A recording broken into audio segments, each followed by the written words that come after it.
z hľadiska taktiky a stratégie naozaj nemusí do toho dať nič navyše. Stačí tá tzv. Profesorská jazda. Riziko naozaj potrebné nie je.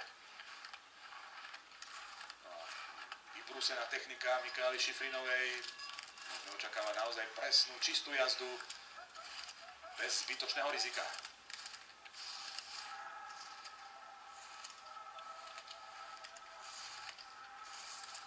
Michala to presne robí. Dokonca navyšuje náskok, ktorý mala na Lenu Dýrovú. To je veľká dominancia v Lienci. Víťazné double Michaely Šifrinovej sa blíži.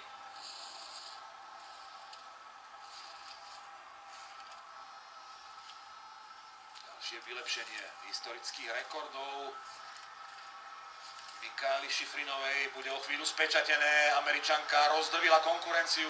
Obrovský náskok, rekord tejto sezóny z hľadiska odstupu medzi prvou a druhou pretekárkou 2,34 sekundy, čo je prekonanie rekordu tejto sezóny, čo sa slalomu týka. Držala tento rekord Petra Vlhová z Levy, keď Lenu Dýrovú zdolala o sekundu a 41 stotín. Teraz je tu poprvýkrát v sezóne náskok viac ako 2 sekundy.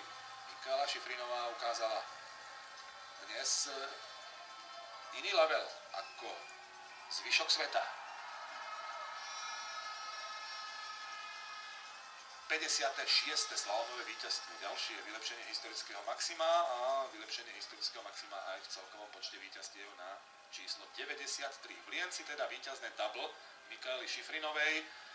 Tam ešte historický rekord nedrží v Lienci, pretože Marlies Šildová dokázala v Lienci 4-krát vyhrať slalom